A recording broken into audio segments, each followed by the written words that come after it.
오늘 말씀의 핵심은 비판에 관한 내용이죠.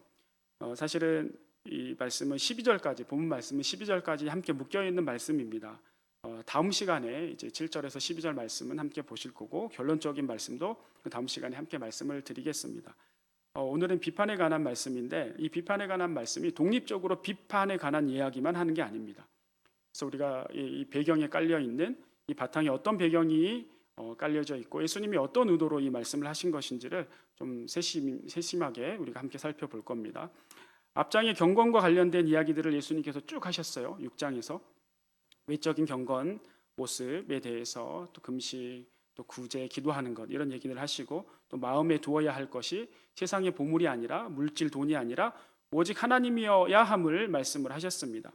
하나님을 믿는 자들은 이방인들처럼 구하는 그런 먹고 사는 문제, 이게 중요한 문제이기 때문에 오히려 그 세상 사람들처럼, 이방인처럼 근심하고 염려할 것이 아니라 하나님께 맡기고 그렇게 믿어버리면 하나님이 책임져 주신다는 말씀을 했습니다. 이거는 굉장히 주종 관계를 정확히 하라는 거죠. 나의 주인이, 내가 이 세상을 살아가지만 내가 내 주인이 아니라 하나님이 주인임을 잊지 말라는 거예요. 마음속에서부터 하나님을 경외하고 하나님을 주인으로 모시는 것이 이게 흐트러지고 그게 안 되면 외적인 경건도 당연히 올바르게 나올 수가 없다라는 것을 얘기를 합니다. 오늘 7장의 말씀도 전혀 다른 말씀하는 것 같지만 굉장히 이게 맥락상 이어지는 말씀입니다. 그리고 이어서 비판에 관한 이야기를 하시는데, 비판의 의미를 우리가 좀 개념 정리를 좀 하고 넘어가야 될 것 같습니다. 왜냐하면 우리가 성경에 비판을 하지 말라, 이 말만 너무 각인돼서 비판 그러면 무조건 잘못된 것이고 하면 안 되는 것처럼 느껴집니다. 그런데 이 비판이라고 번역된 헬라어는 크리노라는 헬라어 단어인데, 원래 본뜻은 부정적인 판결 혹은 판단을 뜻합니다. 실제 사전적인 의미로 비판이라는 말은 현상이나 사물의 옳고 그름을 판단하여 밝히거나 잘못된 점을 지적하는 것. 그러니까 비판이라는 것은 사실 안 좋거나 부정적인 의미가 아니에요. 올바른 사회나 올바른 공동체 안에서는 건강한 비판이 있어야 잘못된 것들이 바로 잡혀지고 반성이 되고 개선이 되고 개혁이 됩니다. 그러니까 비판은 사회의 어떤 공동체의 순기능을 하는 아주 필요한 것인데, 기능인데, 비판 자체를 다 하면 안 되는 것처럼 우리가 생각을 하면 안 된다는 겁니다. 사회에 어떤 불의가 있고 불공정함이 있어요. 부패가 만연해요. 근데 그걸 다 우리가 입 다물고 비판을 하면 안 되나요? 아니거든요. 할 수 있거든요. 비판할 수 있습니다. 그걸 못하는 데는 전체주의나 독재 어떤 정권의 하에 있는 그런 데서 그런 걸 못하는 거죠. 우리는 얼마든지 할 수가 있어요. 한국의 교회가 말씀대로 제대로 사명에 충성하고 성령 충만한지, 우리 성도가 한국의 교회와 따로 이렇게 떨어져 있는 게 아니거든요. 영적으로는 머리 대신 하나님, 예수님 안에 우리가 몸된 모든 성도가 같은 교회 안에 속해 있거든요. 그래서 나랑 분리해서 보는 게 아니라 나를 포함해서 같이 보는 거죠. 한국의 교회를 같이 한 공동체로. 그러니까 우리 이 한국의 교회가 올바르게 하나님의 사명을 향해 가고 있는가, 이런 것들을 우리가 살펴봐야 돼요. 만약에 세속화되고 정치 세력과 연합하고 본질에서 벗어나고 사명을 다하지 않는다, 그러면 아무 말 안 해야 돼요. 해야 되거든요. 이게 비판이라는 게 비난을 해야 된다는 얘기가 아닙니다. 이걸 잘 구별해서 들으셔야 돼요. 이런 것들을 잘 분별하는 게 비판하는 거예요. 잘 분별해서 이걸 비난하는 게 아니라 분별한 다음에 그걸 놓고 우리가 기도를 해야죠. 하나님께 맡겨드리고 기도하고 잘못된 것들을 바로잡고 회개해야 돼요. 비판이라는 것이 잘못된 게 아니라 굉장히 중요한 기능을 한다라는 것을 말씀드리는 겁니다. 사회에도 교회에도 굉장히 우리가 살아가는 마음으로 잘못된 것들은 함께 회개하고 고쳐나가고 개혁하기 위한 건전한 비판은 굉장히 중요하고 필요한 순기능이라는 것을 우리가 인식하고 말씀을 함께 봐야 되겠습니다. 그래서 성경에서 오늘 말하는 비판은 모든 비판을 말하는 게 아니라, 순기능적인 비판까지 포함하는 게 아니라, 예수님께서 말씀하시는 비판은 굉장히 불순한 의도를 가지고 어떤 누군가를, 어떤 공동체를, 어떤 대상을 비난하기 위한 목적을 가지고 하는 그러한 판단, 이런 것들을 말하는 거죠. 이것을 지적하는 겁니다. 우리 1절, 2절 말씀을 보겠습니다. 비판을 받지 아니하려거든 비판하지 말라. 너희가 비판하는 그 비판으로 너희가 비판을 받을 것이요 너희가 헤아리는 그 헤아림으로 너희가 헤아림을 받을 것이니라. 여기 1절 말씀은 흔히 우리가 황금률이라고 하는, 오늘 본문이 나온 마태복음 7장의 12절 말씀하고 맥락을 같이 하는 말씀입니다. 12절 말씀도 우리 같이 보겠습니다. 그러므로 무엇이든지 남에게 대접을 받고자 하는 대로 너희도 남을 대접하라. 이것이 율법이요 선지자니라. 근데 이 말씀을 보면 우리는 너무 익숙한 말씀이죠. 대접을 받고자 하는 대로 남에게 대접을 해야 돼요. 근데 이 말씀을 소극적으로 해석하고 되게 부정적으로 해석을 하면, 내가 같은 맥락이라는 게 비판을 받지 않으려면 비판을 안 해야 된다. 내가 대접을 받으려면 그만큼 대접을 해야 된다. 이것을 불신자들 가운데 어떤 사람들은 굉장히 수준 낮은 말씀으로 치부하며 이걸 말 그대로 비판을 해요. 이 말씀을. 다른 어떤 종교나 다른 데에는 더 적극적으로 남들을 위하는 말씀이 많은데, 성경에는 겨우 자기가 대접받으려고 남들을 대접하라, 비판받지 않으려고 비판하지 마라, 굉장히 수준 낮은 말씀처럼 비하하는 경우가 있는데, 그 도울 선생 같은 경우가 그렇게 이 말씀을 들어서 그렇게 하거든요. 그런데 이 말씀은 그게 아니죠. 성경은 우리가 통전적으로 전체를 봐야 돼요. 하나님의 백성으로서 최소한이에요. 최소한. 미니멈으로 최소한의 것을 말하는 게 바로 황금률이거든요. 절대적이고 맥시멈으로 우리가 최선을 다하는 모습이 아니라 최소한이에요. 최소한. 성경의 다른 부분들을 보면, 예수님이 가르쳐 주시는 말씀을 보면 실제는 더 적극적이고 엄격한 삶을 요구하시잖아요. 실제 범죄에 대해서 음란한 행위를 했을 때 음란한 간음죄를 지었다고 하시지 않고, 음란한 생각만 해도 간음죄를 지었다고 말씀하시는 게 주님의 말씀이거든요. 그러니까 황금률은 최소한의 것이에요. 최소한의 것. 그러니까 비판을 받지 아니하려거든 비판하지 말라라는 이게 핵심이 아니에요, 사실은. 이 전체 이제 말씀을 같이 풀어갈 텐데, 이렇게 말씀하신 이유가 있어요. 2절에 너희가 비판하는 그 비판으로 비판을 받을 것이라 라고 말씀하시는데, 이 말씀은 디모데후서 4장 8절에 의로운 재판장은 한 분밖에 없어요. 우리 주님밖에 없어요. 실제 남들을 판결하고 판단하고 비판하고 할 수 있는 사람은 없어요. 주님밖에 없어요. 그런데 우리가 누군가를 그렇게 판단하고 비판하는 말을 한다는 것은, 불순한 의도를 가지고 비난하기 위한 목적으로 비판한다는 것은 내가 재판장이 되어서 판단을 하고 있는 것이고, 그것은 결국 내가 하나님 자리에 앉아 있다라는 뜻이 되는 겁니다. 그러니까 하지 말라고 하는 거예요. 지금 이 비판 얘기를 하신 이유가 있습니다. 3절하고 4절 말씀을 이어서 보겠습니다. 어찌하여 형제의 눈 속에 있는 티는 보고 내 눈 속에 있는 들보는 깨닫지 못하느냐. 보라, 내 눈 속에 들보가 있는데 어찌하여 형제에게 말하기를 나로 내 눈 속에 있는 티를 빼게 하라 하겠느냐. 티는 아실 테고, 이만한 먼지 같은 티가 티이고, 들보는 이제 아시죠? 옛날 한옥집을 보면 지붕 안에 그 전체를 받치고 있는 그 보를 들보라고 하잖아요. 굉장히 크단 말이에요. 그 대들보, 이 들보 굉장히 커요. 이 티하고 비교가 되나요? 비교를 할 수가 없죠. 그 크기를 비율로 따지면 뭐 만배 훨씬 그 이상이니까, 그러니까 비교가 안 되는 차원의 것을 비교를 예수님이 해놓으셨어요. 그 말은 누군가가 지금 실제 이 비교도 안 될 만큼 범죄하고 죄를 짓고 있고 신앙생활이 형편없는데 불구하고, 잘못이 너무나 많은데도 불구하고, 그 잘못이 많은, 범죄함이 많은 신앙생활이 얼마나 많은지 헤아릴 수 없을 정도로 그렇게 많은, 흠이 많은 누군가가 아주 비교도 안 되게 흠 조금 있는 어떤 사람을 지적질하고 있다라는 거예요. 누굴까요? 누굴 보고 이런 짓을 하고 있다고 예수님이 말씀을 하는 겁니까? 이 당시에 말씀을 잘 알고 있는, 잘 말씀을 가르친다고 하고 있는 사람들, 율법 교사들, 바리새인들, 서기관들, 이 사람들 향해서 책망하고 있는 말씀이에요. 동시에 예수님 말씀을 듣고 있는 제자들, 또 그 산상수훈이지 않습니까? 산속에서 예수님의 제자들이, 많은 유대인들이 이 말씀을 듣고 있는데, 이 사람들에게 같이 지금 동시에 말씀을 하고 있단 말이에요. 율법을 누구보다 잘 알고 바리새인들, 이 서기관들, 자기들은 그 말씀대로 산다고 자부합니다. 율법대로 다 지킨다고 살고 있어요. 그런데 그것은 하나님 보시기에 한 게 아니라 사람들 보기에 한단 말이에요. 우리 앞에서도 계속 나오잖아요. 자기 의를 드러내기 위해서 해요. 11조 헌금을 하고 금식을 해도 하나님 기쁘시게, 하나님 받으시게 하는 게 아니라 나는 이렇게 신앙생활 잘한다라고 자기 의를 드러내기 위해서 한단 말이에요. 자기들처럼 그렇게 하지 못하는 자들을 너희들은 신앙이 왜 그렇게 엉망이냐, 이렇게 말씀을 지키지 않느냐 하고 정죄하고 입에 칼을 물고 비판을 한다는 말이죠. 이 서기관하고 바리새인들이. 실상은 자기들의 눈에 들보가 있는데 그것을 모르고 다른 눈에 티가 있는 작은 죄를 지은 백성들에게 정죄하고 비판하고 있는 그 바리새인과 서기관들에게 예수님께서 말씀하고 있는 겁니다. 또 한편으로는 제자들에게 저자들과 같이 이런 악한 일을 너희들은 하면 안 된다라고 하면서 말씀하고 있는 겁니다. 직접 이 말씀은 팔복의 말씀부터 계속 이어지는 말씀이에요. 사실은 직접적으로는 마태복음 5장 20절 말씀부터 이어지는데, 우리 말씀 다시 한번 마태복음 5장 10절 말씀 예전에 봤지만 한번 다시 보겠습니다. 내가 너희에게 이르노니 너희 의가 서기관과 바리새인보다 더 낫지 못하면 결코 천국에 들어가지 못하리라.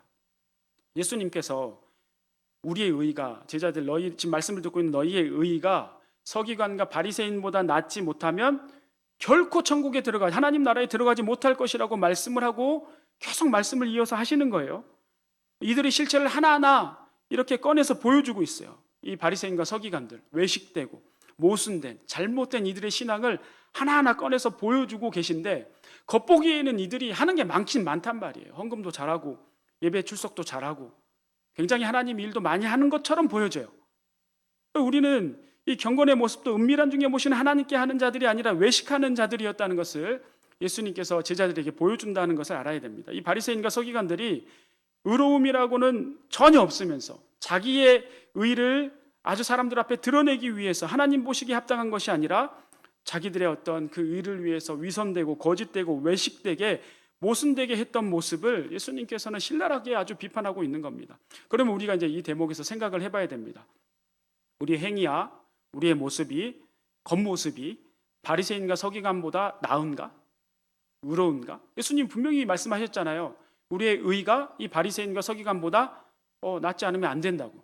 일단 겉모습이 이들보다 낫지 않으면, 일단 우리가 다 알잖아요. 이들의 속마음은 잘못됐어요. 그 의가 하나님 보시기에 합당하지 않긴 해요. 그래도 어쨌든 이들의 어떤 그 의롭다라고 하는 그 행위보다 나아야 된다고 예수님 말씀하신단 말이에요. 행위적으로 이 정도 헌금하고 주일 잘 지키고 하나님의 일도 참여하고 사역에도 참여를 해요.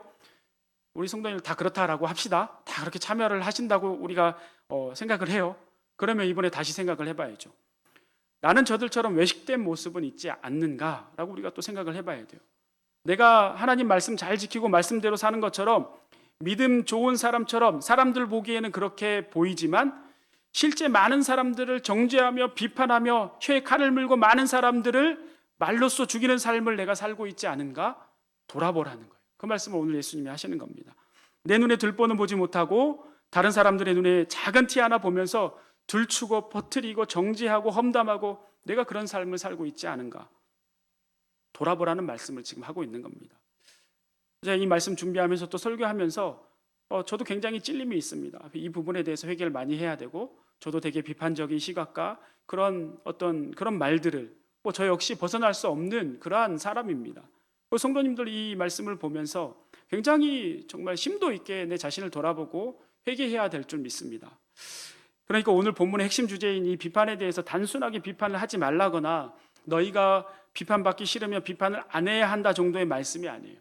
비판은 본래 하나님이 하시는 것인데, 특히 비난하기 위한 불순한 의도의 비판을 하기 위해서 재판장의 자리에 앉아서 네가 재판장 노릇하는 것, 결국 그것은 하나님 자리에 앉는 것이기 때문에 절대 해서는 안 되는 것이다 라고 말씀을 해주시는 것이고, 또한 예수님 당시에 이런 짓을 밥 먹듯이 하는 부류, 외식하는 서기관, 바리새인들에게 이렇게 거짓되고 자기 의로움을 나타내면서 남들 눈에 보기에 그렇게 하나님 보시기에가 아니라, 은밀한 중에 보는 하나님 보시기에가 아니라 사람들에게 드러내기 위해서 자기 눈에 들보는 모르고 사람들의 티만 보면서 그렇게 하는 이 사람들, 비교도 안 되게 작은 잘못만 있어도 정죄하고 비판하는 이런 자들과 같이 하나님의 백성들 너희들은 하면 안 된다라고 말씀을 해주시는 거예요. 그러면서 예수님이 6절에 뭐라고 말씀하시는지 한번 6절 말씀 보겠습니다. 거룩한 것을 계획해 주지 말며 너희 진주를 돼지 앞에 던지지 말라. 그들이 그것을 발로 밟고 돌이켜 너희를 찢어 상하게 할까 염려하라. 이 말씀만 딱 보면 안 되고요. 같이 큰 맥락에서 큰 그림으로 같이 봐야 됩니다. 6절 이 말씀만 보면 무슨 뜻이냐면, 거룩한 것, 이 거룩한 것, 진주, 이것은 하나님의 말씀을 말해요. 혹은 하나님 그분 자체를 말해요. 그리고 개와 돼지는 이 당시의 관념으로는 이방인들을 말해요. 이 당시에 유대인들은, 특히 이 바리새인과 서기관들은 말씀을, 율법을 굉장히 잘 알고 있는 자들로서 이방인들에 대해서 정말 개, 돼지 취급을 했어요. 그런데 이렇게 그대로 해석을 하면 우리는 오류에 빠져버립니다. 왜냐하면 이 말 있는 그대로 생각하면 오늘날 안 믿는 자들이 이방인인데 이방인들에게 하나님의 말씀을 전하면 안 되는 건가? 이런 고민이 될 수가 있어요. 그러니까 하나님을 굉장히 저주하고 받아들이지 않는 어떤 그런 사람들에게는, 그렇게 개 돼지처럼 그렇게 말씀을 줘도 질밟는 사람들에게는 말씀을 줄 필요가 없다라고 해석할 수는 있어요. 그런데 우리의 사명이 뭐예요? 땅 끝까지 복음을 전하는 거란 말이에요. 복음을 전해야 될 대상은 하나님을 모르는, 말하자면 이방인들이에요. 그런데 그 모든 이방인들에게 다 말씀을 전하지 말아야 된다라고 해석을 하면 안 되는 거잖아요. 그렇게 해석을 하면 오류에 빠져요. 이 말씀을 같이, 앞에 말씀하고 같이 봐야 돼요. 6절의 논리는 사실 구약시대나 예수님 당시에 유대인들이 가지고 있던 논리예요. 이방인에 대한 관념, 통념, 부정적인 짐승으로 치부되는 개와 돼지처럼 이방인들을 여겼어요. 예수님이 하나님 백성이 이 땅에서 하나님의 나라의 백성으로 살아야 하는지, 어떻게 살아야 하는지, 이 바리새인과 서기관과 같이 살면 안 된다고 앞에서부터 계속 바리새인과 서기관들의 그 잘못된 민낯을 드러내면서 그 말씀을 듣고 있는 제자들에게는 이렇게 살면 안 돼, 저렇게 살면 안 돼, 이렇게 살아야 돼, 저렇게 살아야 돼 말씀하시다가 뜬금없이 진리를 이방인에게 던지지 마라 라고 말씀하는 게 맥락상 너무 말이 안 되는 거예요. 동떨어진 해석이에요. 그렇게 해석을 하면 안 됩니다. 당시 이방인은 개와 돼지와 같다고 굳게 믿었고 그렇게 치부했던 사람들이 누구냐면 바리새인과 서기관들이에요. 그래서 예수님은 되려 이 개와 돼지로 비유해서 굉장히 엄격하게 이 바리새인과 서기관들을 책망하고 있는 겁니다. 왜요? 말씀을 누구보다 잘 알고 소중히 여긴다고 생각하고 사람들에게 그렇게 자기들을 드러내는, 생명처럼 여긴다는 이 바리새인과 서기관들이 스스로는 말씀을 잘 지키는 척하고 의롭게 사람들에게 보여지기 식으로 신앙생활을 하면서 실상은 하나님의 말씀을 변질시키고 왜곡하고, 여기 지금 예수님이 표현한 대로 개, 돼지와 같이 그 말씀을 짓밟고 있단 말이에요. 이 바리새인과 서기관들이 진주가 진주인지 모르고 짓밟고 있는 이 개와 돼지처럼 이 바리새인과 서기관들이 그렇게 하고 있는 거예요. 그래서 개와 돼지로 비유해서, 실제 그렇잖아요. 예수님이 이 복음의 대상은, 구원받을 대상은 이스라엘 백성만이 아니라 모든 피조물, 인간들이거든요. 이방인도 다 포함되거든요. 근데 여전히 이 사람들은 말씀을 아는 전문가라고 하면서 이방인은 개, 돼지 취급하고 있단 말이에요. 그러면서 자기들은 정말 그 돼지처럼 말씀을 짓밟고 왜곡하고 있는 거예요. 그래서 그 바리새인과 서기관을 향해서 예수님께서 비유로 개, 돼지라고 말씀을 하고 있는 겁니다. 이 바리새인과 서기관들이 그렇게 진리의 말씀을 개와 돼지처럼 늘 짓밟고 왜곡하고 하나님의 영광을 드러내는 것이 아니라 자신들의 의로움만 드러내고 있으니까, 남을 비난하기 위한 비판을 하는 자들은 진리의 말씀을 자기들 마음대로 왜곡하고 변질시킵니다. 개와 돼지와 같은 취급을 받는 이 서기관과 바리새인과 같은 것이라고 오늘 예수님께서 우리에게 말씀을 해주시고 있는 거예요. 예수님은 이 산상에서 말씀을 듣는 제자들에게 오늘날 우리들에게도 말씀을 하고 계신데, 이 비판하는 것은 너희 눈에 들보를 못 보고 형제들을 비판하고 비난하는 것으로 개와 돼지와 같은 말씀을 짓밟는 이 바리새인과 서기관과 같이 되는 것이다 라고 오늘 우리에게 말씀을 하는 거예요.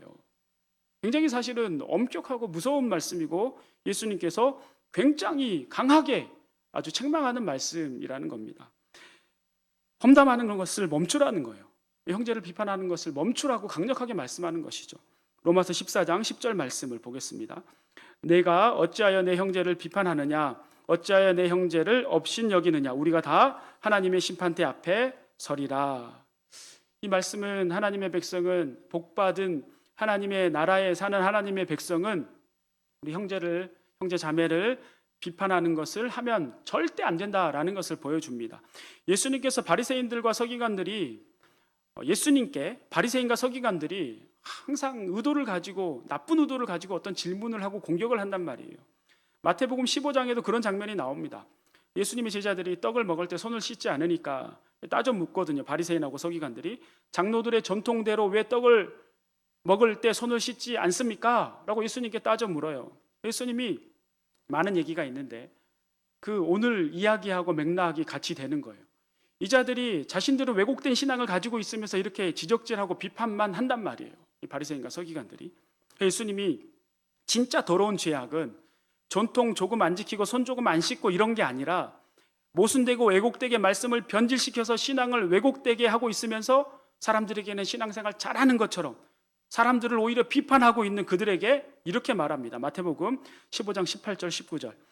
입에서 나오는 것들은 마음에서 나오나니 이것이야말로 사람을 더럽게 하느니라. 마음에서 나오는 것은 악한 생각과 살인과 간음과 음란과 도둑질과 거짓 증언과 비방이니. 6장의 말씀들과도 이게 굉장히 연결되죠. 이 바리새인과 서기관들의 마음에는 진짜 주인인 우리 주님이 하나님이 있었던 게 아니고 온갖 자기의 의를 드러내기 위한 마음만 가득했어요. 악한 생각과 살인하는 생각과 간음하는 생각과 음란함, 도둑질, 거짓 증언, 비방하는 것만 가득 있었어요.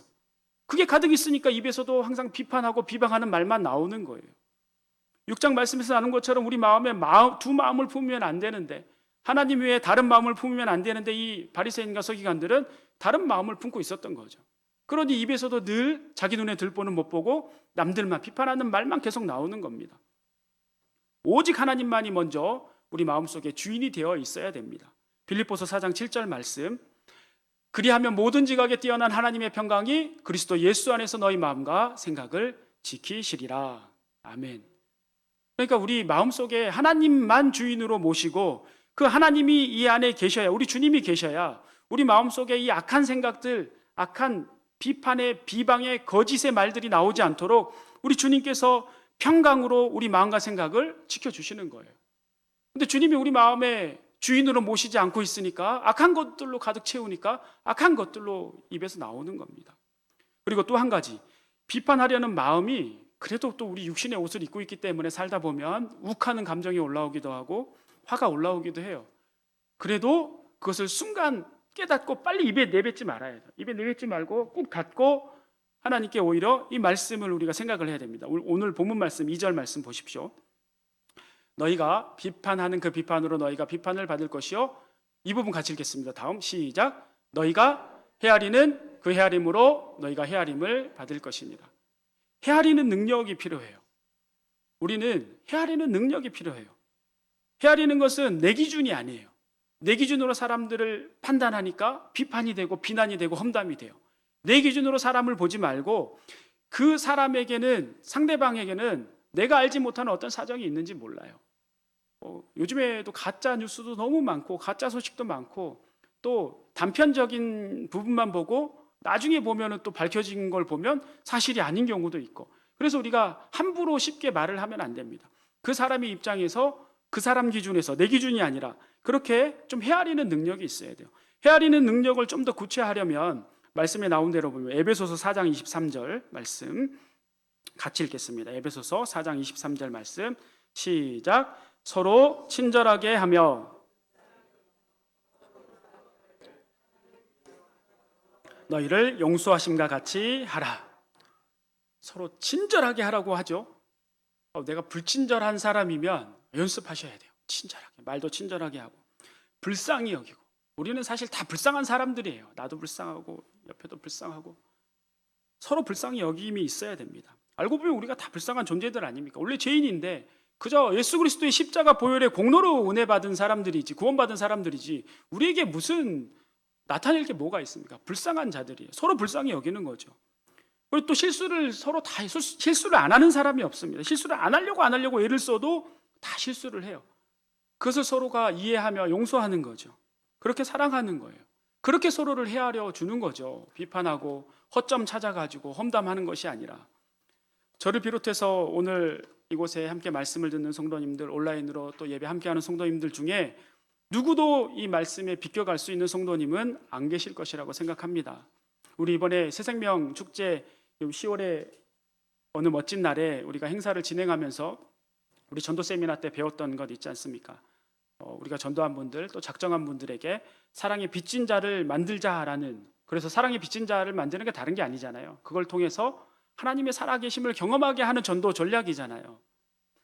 우리가 그것을 하기 위해서 우리가 먼저 하나님의 사랑의 빚진 자라는 것을 우리가 깨닫고 우리 성도님들이 먼저 서로 사랑의 빚을 날마다 갚을 수 있는 성도님들이 되시면 좋겠습니다.